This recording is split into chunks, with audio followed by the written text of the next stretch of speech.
കേരളത്തിൽ മതന്യൂനപക്ഷങ്ങൾ ഇടതുപക്ഷത്തോടൊപ്പമാണെന്നും ഇത് വരുന്ന തിരഞ്ഞെടുപ്പിൽ വലിയ നേട്ടമുണ്ടാക്കുമെന്നും CPI സംസ്ഥാന സെക്രട്ടറി ബിനോയ് വിശ്വം പറഞ്ഞു.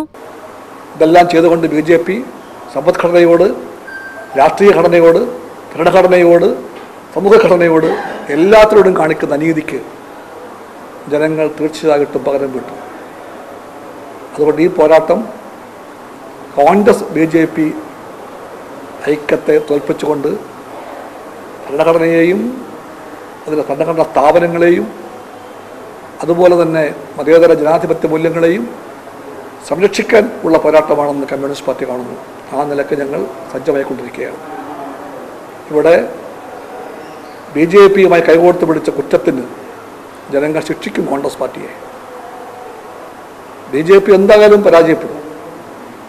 ആ പരാജയപ്പെടുന്ന BJPയുടെ തോളത്ത് കയറി ഇടതുപക്ഷ വിരോധത്തിൻ്റെ കണക്ക് തീർക്കാൻ ശ്രമിക്കുന്ന കോൺഗ്രസ് തീർച്ചയായിട്ടും സ്വന്തം അണികളോട് പോലും ഉത്തരം പറയേണ്ടി വരും.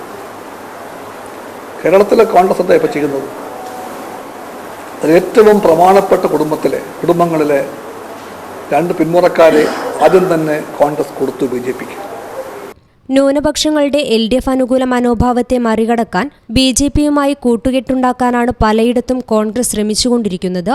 വയനാട്ടിൽ രാഹുൽ ഗാന്ധി മത്സരിക്കുന്നത് കോൺഗ്രസിന്റെ രാഷ്ട്രീയ മര്യാദക്കേടിന്റെ തുറന്ന ഉദാഹരണമാണ്.